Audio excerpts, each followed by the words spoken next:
history behind it. When you come to La Carafe, you're never alone. There are always some presences around. I've heard a lot of people tell me stories, and even some people see ghosts right here in the room when I'm here. About a year ago, there was this guy in downstairs, and he says to me, "What did the lady die of?" And I said, "What are you talking about?" And he said, "The woman upstairs." And I said, "How do you know there's a woman upstairs?" And he said, "Look, she keeps coming down the stairs and stops at the landing and staring at me." One time there was a guy who went to the men's room, got a tap on the shoulder. And he turned around to look. There's nobody there. So he took off. He left. He left the building quickly.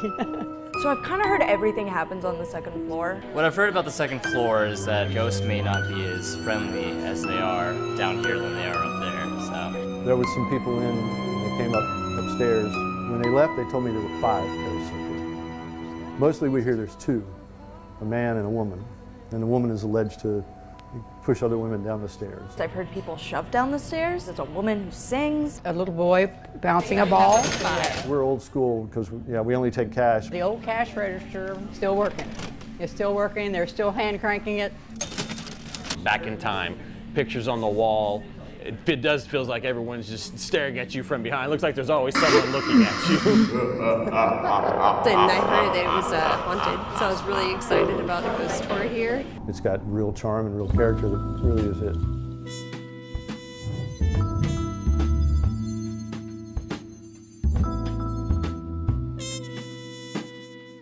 Hi, Jamie Salinas here. And Scott Wells here. We'd like to invite you to come out and join us for something really special. It's going to be here at La Carafe in Houston, Texas, in the middle of downtown Houston. Why don't you tell them a little bit about La Carafe? Well, you know, this has been here since the early 1840s. It actually was a place where they traded slaves at one time out back in the alley over here. And there have been several occurrences that have happened that have caused this place to be haunted because of some of the deaths that have taken place here. The evening begins with a little mix and mingle or a meet and greet downstairs. So this way that we do a little bit of bizarre close-up entertainment. So this way that you kind of get a feel of what to expect later when I bring you back upstairs. Before the seance begins, I give a little bit of history about the historic location, as well as why that it's listed in the book of the most haunted places in the U.S. Once you arrive upstairs and everyone is seated, we start off the evening by trying to make contact with the spirits from the other side. Now, each person in your party must be at least 21 years of age or older, and you must also sign a waiver. Over the years, we've had many unusual occurrences that have happened here at La Carafe during our seance. And over the past several years, we've had many different types of groups, including psychics. We've had ghost hunters who have set up their equipment to try to capture some of the paranormal experiences as well. For more information, please visit our website, www.houstonseance.com. Or you can always drop us an email at info@houstonseance.com.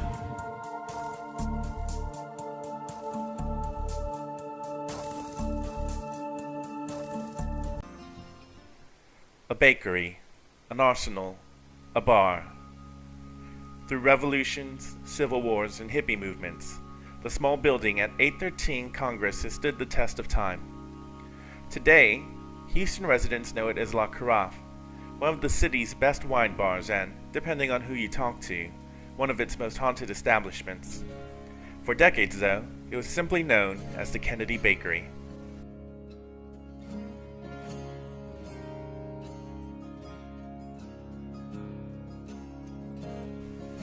This small corner on Congress Street was originally bought by John Kennedy when he immigrated to Houston in 1842. Proud husband to his wife Matilda, and father to 3 children, John, Mary, and Daniel, the elder Kennedy was at heart an entrepreneur. He would go on to become one of the wealthiest men in the city, with a worth of over $100,000. To put that in modern terms, he was worth as much as $2 million. This puts him into the same elite circles as some of Houston's most famous and wealthy citizens, such as William March Rice, Francis Lubbock, and Ashbel Smith. Each person in this elite club of businessmen was worth at least $100,000.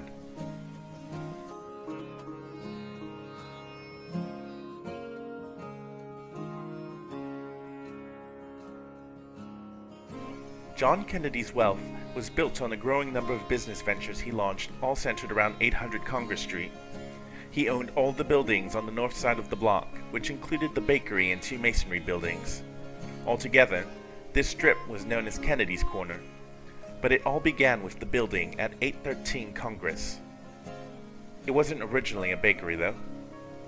No, the original Kennedy Bakery was built on Franklin Street and remained there until the 1850s. John Kennedy might have been content with letting it stay that way, if not for a fire that swept Congress Street in 1860.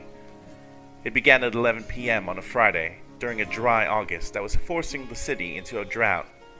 Fires were sweeping Houston, causing nearly $400,000 in damages, or $8 million by today's standards. That was just in the first 8 months of the year. The fire of 1860 that swept Congress was just one more in a long line of these, and it claimed a number of victims.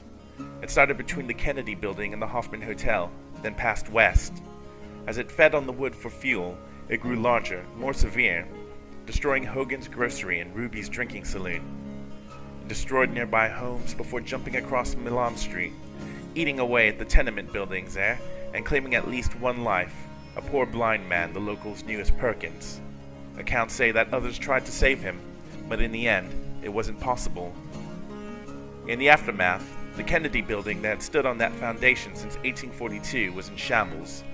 It was then that John Kennedy decided to move his old Kennedy Bakery to the new building he'd be constructing at the site, creating the 2-story structure that still stands on that property today.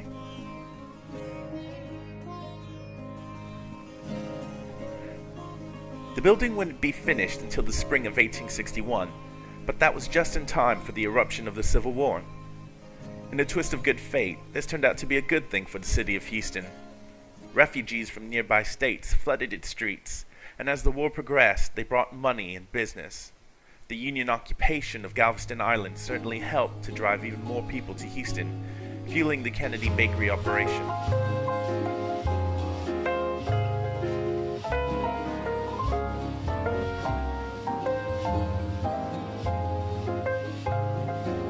But John Kennedy wasn't satisfied with just making goods for the citizens of the city.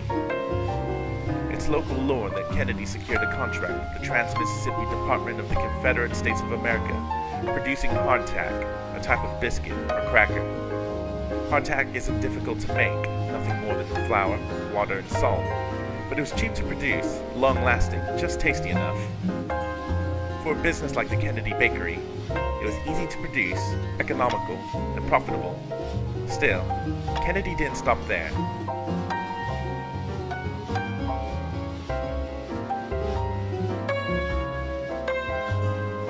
During the same time frame, he leased the space of his building to the Ordnance Office of the District of Texas, New Mexico, and Arizona. In a time of war, weapons and ammunition were needed, and Kennedy made a tidy profit creating these on his property. The Houston Tri-Weekly Telegraph, a newspaper reporting in 1862, advertised the following: Captain Good, Ordnance Officer of this port, desires us to say that the service of ladies are now desired making up cartridges. He will be prepared for them at some convenient room tomorrow morning.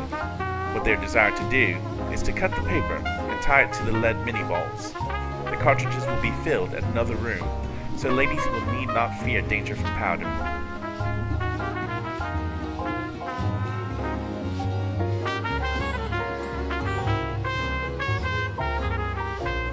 The Telegraph would later report that the Kennedy Bakery was chosen as a location for the construction of the cartridges.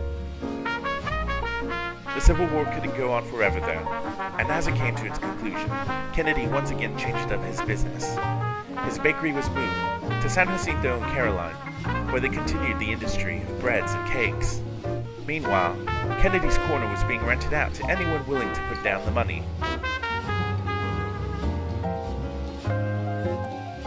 It was mostly home to printing presses and grocery stores, such as Gray, Smallwood and Company, who printed the Houston City Directory of 1866. The Kennedy Bakery actually did its last business as a bakery in 1870, and was rented out from that point onward. John Kennedy wouldn't live much longer than that, though, and passed away in 1878. The property was left to his beloved wife, who in turn left it to their son, John Kennedy Jr.